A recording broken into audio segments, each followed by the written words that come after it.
বিষ্ণু ইসলামকে আল্লাহ তাআলা এত মর্যাদা দিয়েছেন, কোরআনের কোথাও অন্য নবীদের মতো আল্লাহ তাআলা বিষ্ণু নবীর নাম ধরে ডাকেন। যখনই ডেকেছেন বলেছেন ইয়া আইয়ুহান নবী, হে সম্মানিত নবী। সুবহানাল্লাহ বলেন।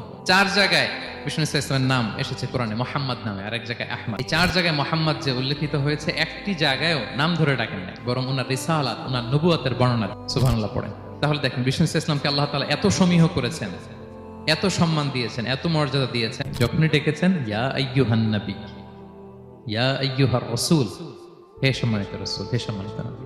আলহামদুলিল্লাহ বলেন। এরপর বিষ্ণু ইসলাম বলতেন আনা সাইয়্যিদু ওয়ালদি আদম, আমি হচ্ছি আদম আলাইহিস সালামের যত সন্তান পৃথিবীতে আসবে সবার লিডার। সুবহানাল্লাহ বলবেন না? এবং বিষ্ণু বলেন আল্লাহ তাআলা যখন সব কিছু সৃষ্টি করলেন, পুরো খালকে যখন সৃষ্টি করলেন, 2টা ভাগ করলেন, ভালো আর খারাপ। আমি মুহাম্মদ সাল্লাল্লাহু আলাইহি ওয়াসাল্লামকে আল্লাহ তাআলা ভালোর মধ্যে ঢুকায় দিলেন। এই ভালো মানুষগুলোর মধ্যে থেকে আল্লাহ অনেকগুলো গোত্র নির্বাচিত করলেন, আমাকে সবচেয়ে শ্রেষ্ঠ গোত্রে ঢুকায় দিলেন। এই গোত্রগুলোর মধ্যে অনেকগুলো বাড়ি আছে, সবচেয়ে শ্রেষ্ঠ বাড়িতে আল্লাহ তাআলা আমাকে ঢুকায় দিলেন।